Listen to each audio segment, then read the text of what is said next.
Angela Fazio is an industry powerhouse who has overseen 40,000 homes sold and $9 billion in production. And Kristen Cantrell is one of the nation's most accomplished team leaders, helping thousands of agents build their businesses. They are passionate about educating, encouraging, and empowering moms in real estate. Our next episode starts now. Hey everyone, welcome to Moms in Real Estate. I'm Kristen Cantrell. I'm Angela Fazio. Today's guest is from Miami, Florida. Her name is Bridget Brick. And we're going to be talking about helping the everyday American escape the matrix. How cool does that sound? I can't wait to dive into this. It's so good. It's so good. So Bridget, why don't you get us started? Tell us a little bit of background on yourself. Sure. So I was very much in the tech industry. I was helping companies prep themselves to raise capital for, say, a Series A round, like a COO on demand. And something struck me at the beginning of 2020 to start my spiritual journey, so to sort of dive in head first. And, up until that point, I was San Diego 40 under 40, a top speaker at Startup Week. So it was very in my career.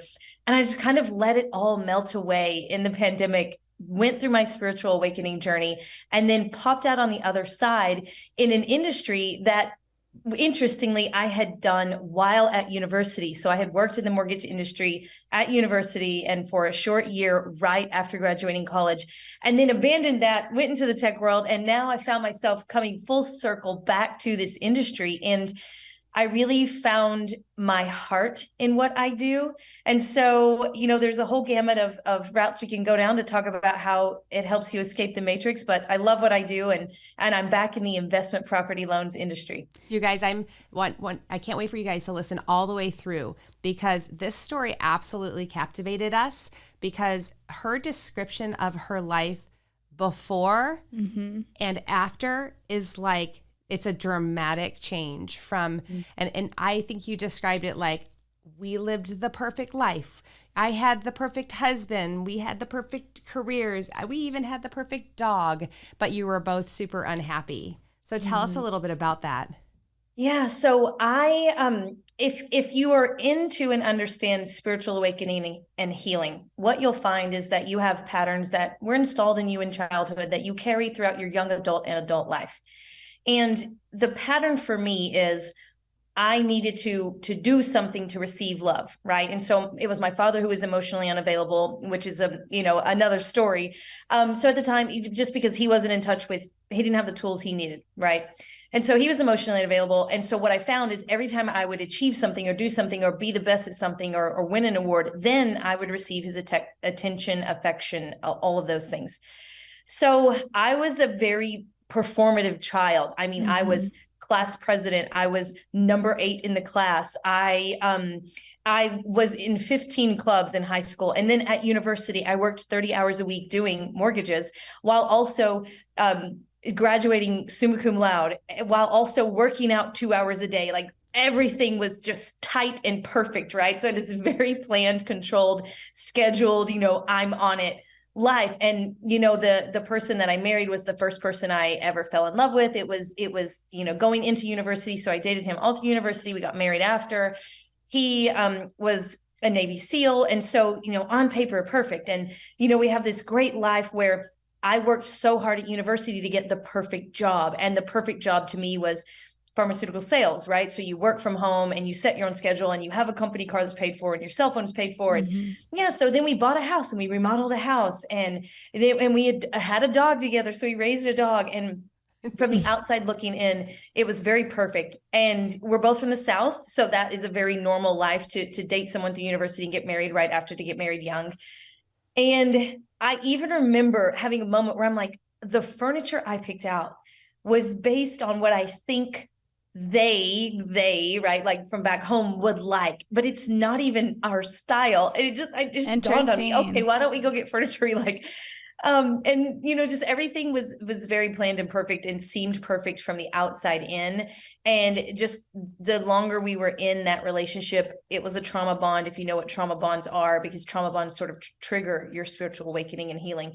But we ended up triggering each other, and it just got worse and worse and worse. And that whole thing fell apart.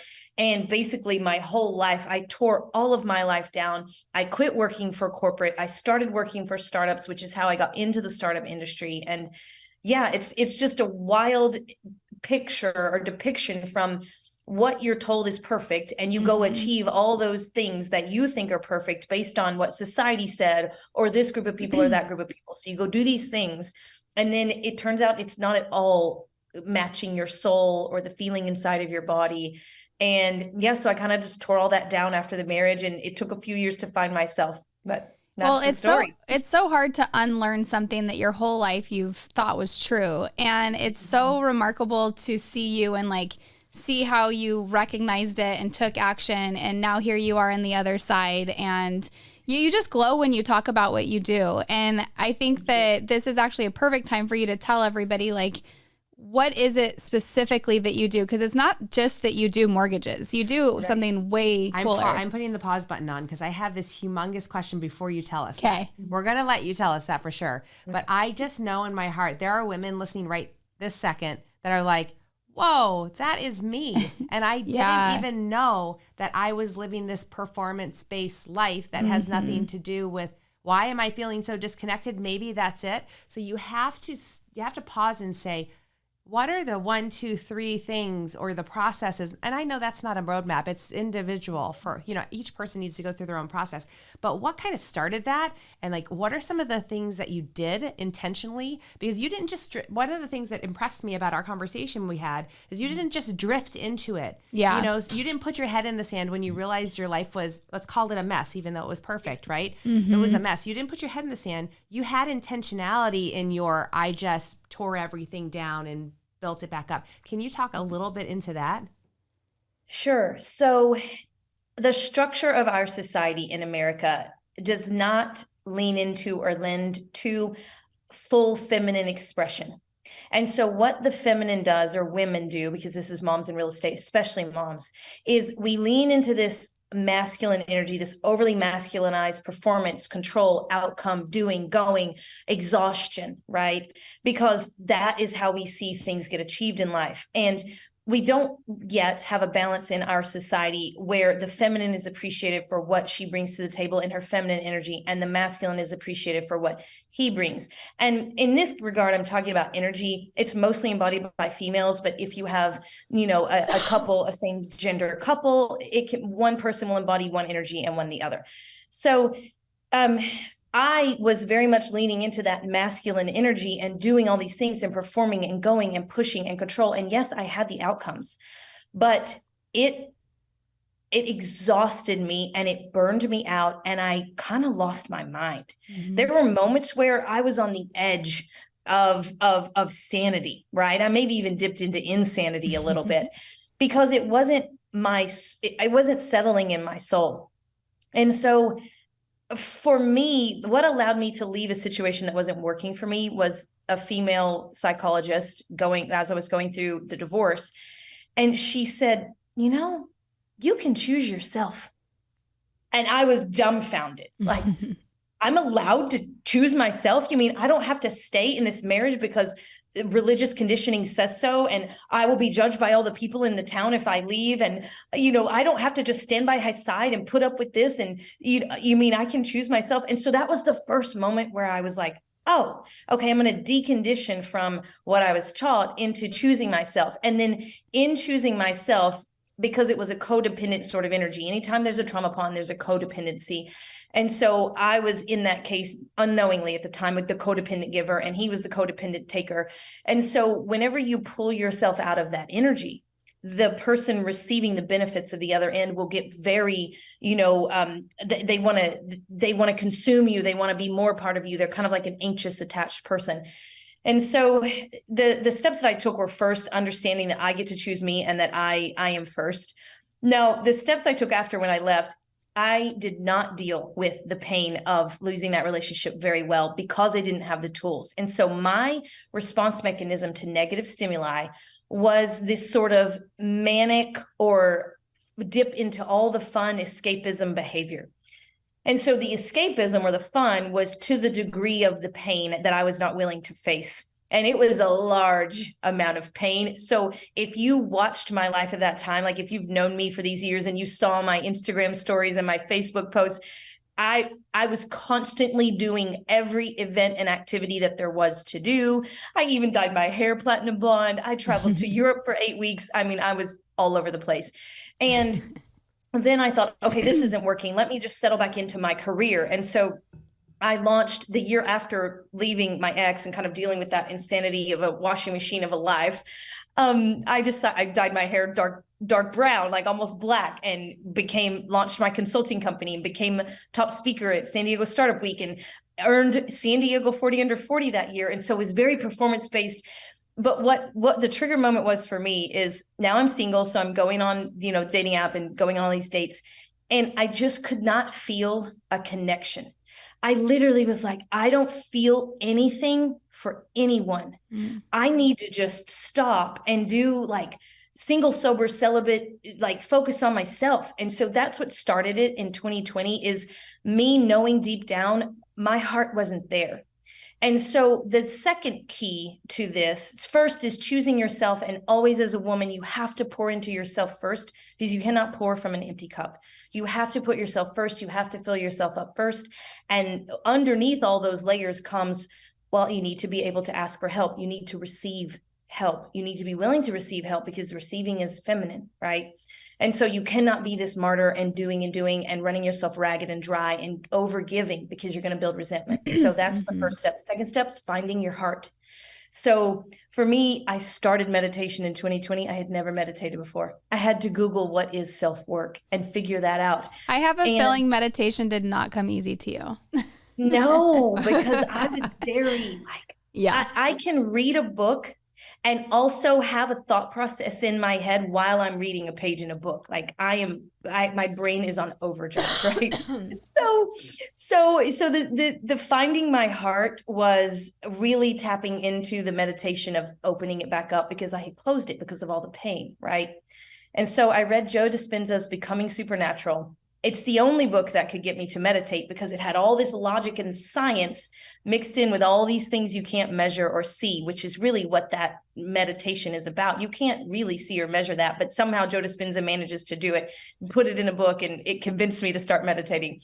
And I remember this one meditation where I finally got to my heart, and this is weeks into it, and it was in a treasure chest at the bottom of the ocean. So it rises out of the ocean and there's a lock on the chest. So I have to cut the lock off and then it opens and out comes this thing, but it's covered in tinfoil.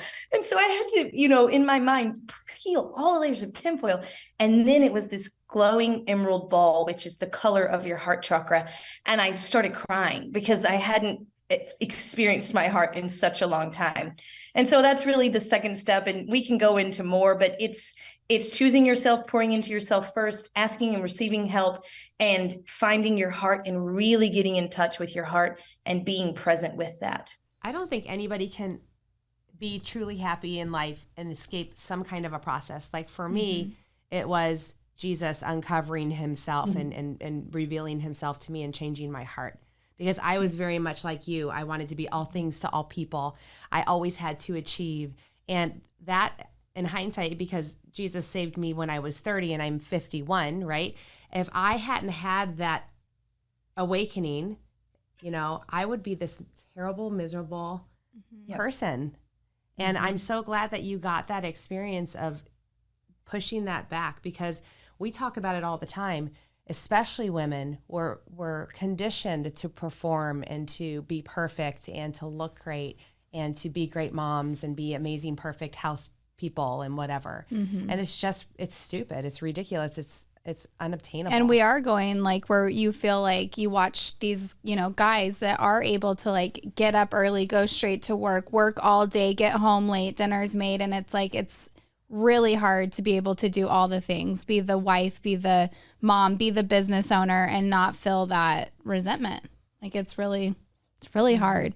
You did such a great job laying that out. Yeah, you really did. I know there's more to it, but I know. I'm like, whoa, that was really good. And then I also had such a great visual. So is that like guided meditation is what you went through to be able to go through that exact, like the treasure chest at the bottom of the ocean?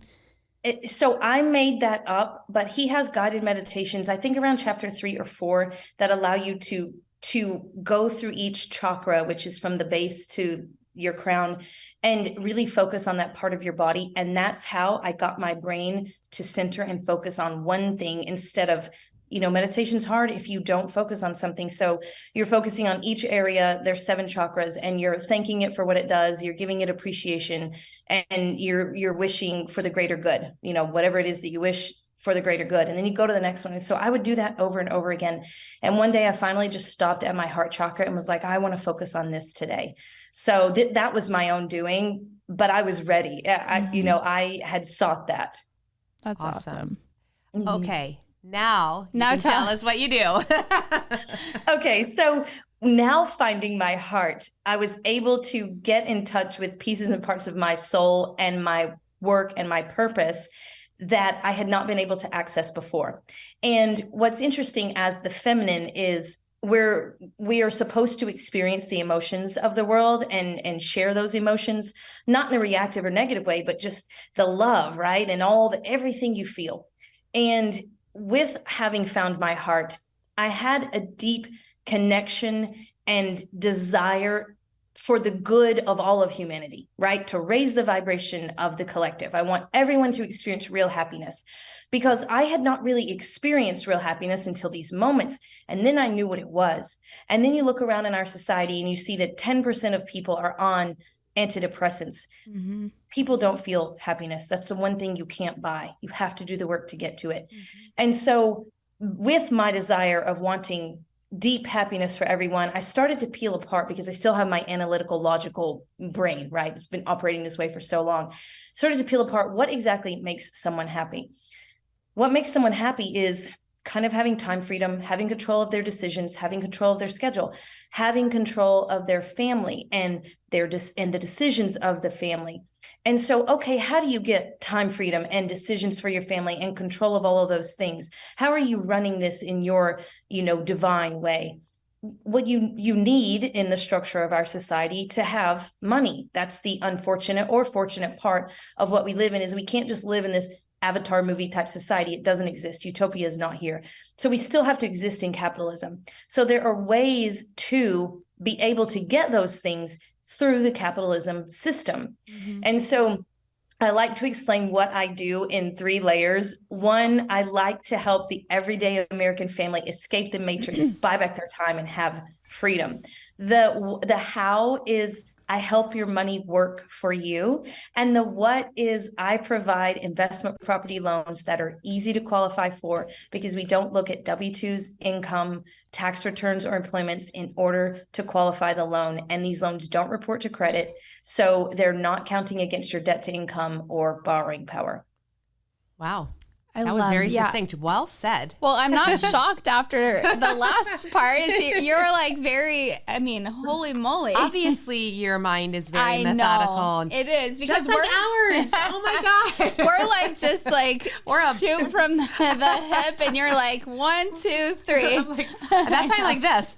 I'm like just staring, like how? I know, it's so good. How the heck did we get connected again? I don't know. So I am in a network for athlete relocation services for when athletes get traded to different cities and they want to rent or buy real estate. Yes. And one of the gals in that network put me in touch with you. I love that. That is why this podcast is so fantastic. Like it really is. And you are so awesome. So tell me more. Okay, so if I'm like, what do you mean? I want to buy an investment property. Okay. Take me through like what it is that you do with your customers. Okay. So first you need to locate a property that you want to buy. So that comes down to what city do you want it in? Do you want it in your own city? Do you want it in one of these hotspot cities? So first you have to have an indication of what you want. Now, once you find a property that you think you want to buy, you would come to me, fill out the intake form. It's a lot easier than going back and forth. So it's just about, 15 questions about your credit score, the income of the property, the address, how many beds and baths, what entity are you going to close it in, et cetera. What we do is then we look at the income that the property is going to make. That is how these loans are underwritten. Mm-hmm. We're not looking at your income. We're looking at the property's income. So we're looking at this like a business purpose loan that is a mortgage. And so as long as the property's income covers the cost of the mortgage, and by mortgage, I mean all of it, the PITIA, which is the principal, interest, taxes, insurance, and HOA fees. So as long as it covers the entire cost of the mortgage and you meet the liquidity requirements, I'll go over in a second, you're able to get the loan. So the other piece of this is, while it's easy to qualify in that regard, it does require a higher down payment because these are investment property loans, business purpose loans.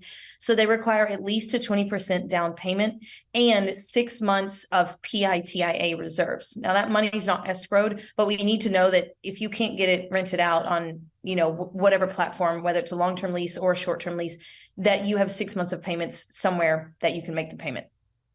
That makes sense. That actually makes a lot of sense to me. I'm surprised I haven't heard of that before because logically speaking, if you have that amount of money up front and you have the reserves and the property can hold its own, why not lend on the property? Yeah. Right. Exactly. That's really cool. Yeah, I love that whole process, and I feel like there's so many people that don't know about that are in our industry, and I feel like it's kind of starting to come out more and more. So I love listening to you and you educating on it. So there's one more piece I want to add. The thing about these loans is it makes it very easy to scale because there's no exposure limit. So as long as you have the down payment, or if you have a group of people in a room who want to form an LLC together. So say one person doesn't have all the down payment, but your collection of 4 friends together, you can form an LLC and you guys can do as many properties as you want as long as you have the down payment. So you could do 10 at once. I mean, I have borrowers come to me and they'll do a loan and 2 months later come back and buy another property. So the fact that this doesn't count against your credit, doesn't count against your borrowing power, and there's no exposure limit makes it very easy to dive in and scale very quickly. Yeah, that is really interesting. I need to think about that. Yeah, I love that. So tell me, what have been some of your biggest struggles in this new career for yourself? What I've found to be interesting is not a lot of people know about this option. Yeah, well, that's what I mean. It's crazy. Yeah. I haven't found as much of a struggle because investors are always investing. So I'm not seeing the struggle that normal lenders are seeing and normal lenders are closing up shop. I'm very busy. What I'm finding shocking is that realtors who have been in the industry for years just haven't heard of this and they don't know this is an option for their clients. And so if their clients can't get qualified based on a normal loan or conventional loan, they don't know that this is an option. So really the biggest struggle is sharing more information about this to let everyone know that, hey, we've got a great tool over here and I'm available to help you. Yeah, I think that's, like I said, it's just in our industry, so many people, so many real estate agents don't know what to do. Even when a client's like, hey, I'm an investor, go find me a property. And they're like, oh my gosh, that's terrifying. It's the same problem. Here's what it is. Just like the real estate industry as a whole is stuck in the ancient brokerage mindset. Yeah. And they're hesitant or at first didn't even know about EXP. Same thing. We're stuck in the mindset, just like we get stuck in our mindsets from we're like, okay, how do you buy a house? Well, you either pay cash or you go get a loan from a lender, a conventional lender. And there's not enough awareness that you can unthink those old ancient ways of thinking that there are other choices that might be better. That's the problem is people just default to what they've always known and they don't even hear. Sometimes they probably don't even hear that there are other options available. Yeah. I would say another thing, now that we're on the topic of like a struggle, if we want to use that word in the industry, is deconditioning people's mindset. Yeah. So I'll share this, and this will be really valuable. So if your viewers want to take a piece of paper and a pen or pause it right here and write this down. Wait, do we need to do that? Yeah, probably. Pause it later. This is a really fun way to think about, because remember, my brain is very logical. So it picks things apart and notices patterns. Right. And so, you'll always hear those things of like, oh, darn, I missed I missed it when the buying was good. Yes. If we'd have just bought when, right? But people are just clued. They're like, oh, and then you have no idea of when the win is. Right. So here is, I'm gonna lay this pattern out that you can always remember. You always know what's gonna happen like this. Okay. So on baseline, you have housing prices that are low and interest rates that are low. Money is cheap to borrow. So this was like in 2020 when we were going through the pandemic. Then the next step in the series is because money is easy to borrow, a lot of people are going to get it. Because a lot of people can access it, a lot of people can make offers on homes. Because a lot of offers on homes are being made, it's slowly driving the price up, right? And so you 25%, 10%, 20% over asking. Okay, so step one is housing prices rise. That happened in 2021. Okay, so then if housing prices rise, guess what else is happening in our economy? Inflation. Everything is going up. Assets are getting more expensive. Everything is expensive to buy, right? So then when inflation happens, the Fed pulls a lever that raises rates because we're trying to combat inflation. So this is step number 3. Rates are high, money is expensive to borrow. So then if rates are high, and there's a whole thing to pick apart right here about mindset, but if rates are high, most people are conditioned not to want to take a rate that's high. So then less people are borrowing money. Less people are borrowing money. You have less offers on houses. If you have less offers on houses, the houses are going to go back to normal because I would say it's safe to say they were overinflated, right? So they're going to go back to whatever normal is, market is. So we don't know what that is in what city. Miami, it's still growing, but in other parts of the country, the housing prices are falling. So this is step 4. So guess what happens next in the series? When less people are buying houses and less people are buying assets, then the interest rate falls. Money becomes cheap to borrow. This is the perfect time to buy a house. But if you do not understand short-term debt cycles and you don't understand all the series in the cycle, you're not going to know when this is. You will only know this is this when it becomes this and you've missed it. Okay. Got it. So then if this goes here and housing prices are high, but money's cheap to borrow, this is the best time to refinance your equity out. And your equity is a tool to be used as foot soldiers to invest in other properties. You don't just leave equity in a home, or at least the investors that I work with, high net worth individuals, this is the play they always make. Okay. But this is not where we are right now. We are here. I still have investors hand over fist coming to me to take equity out of their house. And here's why. Because the equity is still high right now. And yes, it's starting to fall, but it's right here. The rates are high. This is unfortunate. But guess what you get to do in a couple of years when rates drop? You get to refinance. Yes, there is a cost to refinancing, but it is still less than the cost of holding a high interest loan for 30 years. So these are when someone works with me, remember, I'm trying to get you to freedom, right? I want you to experience happiness. And so I'm not looking at the checkers moves of, oh my God, the rates are high, we can't do anything. I am looking at chess moves. Okay, we do this, but what's our move in 2 years? What's our move in a year after that? Whether you do the loan with me or not doesn't matter. I don't care. I just want to make sure you know and you're educated on what's going on in the market. I love that. That is awesome. There's our Girl Educate Yourself. I know. You just it. did Girl Educate Yourself and Moms in Real Estate all in one. You're welcome, audience. Amazing. Amazing. Well, thank you so much for not only, I love your story and being willing to share all of those things with us, but really ending it on a very practical like takeaway note. That was excellent. I really appreciate you. Thank you. Thank you. And tell everybody how they can sync up with you. So what's your social media handle? Social media on Instagram is Bridget, BRIDGET _Bricks, BRIX. And my website is Trust Capital. That's TRUUST capital.com. Awesome. Thank you so much, Bridget. All right. Thank you, ladies. Angela Fazio is an industry powerhouse who has overseen 40,000 homes sold and $9 billion in production. And Kristen Cantrell is one of the nation's most accomplished team leaders, helping thousands of agents build their businesses. They are passionate about educating, encouraging, and empowering moms in real estate. Our next episode starts now.